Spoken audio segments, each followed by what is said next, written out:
पहिले से ज्यादा लगेला चॉकलेटी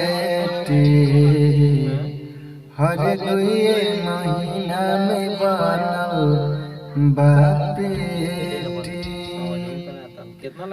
नैहर में रहलो टूटी टिहरी ससुरा में गोटैलू जा तलागे सैये के बेलन रोटी खैलू जा तलागे सैये के बेलन रोटी खैलू जा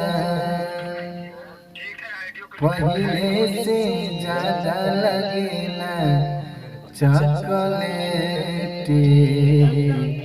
हर दुए महीना में बनल बापेटी नैहर में रहलो टूटी टिहरी ससुरवा में गोटैलू जा तलागे सैये के बेलन रोटी खैलू जा तलागे सैये के बेलन रोटी खैलू जा।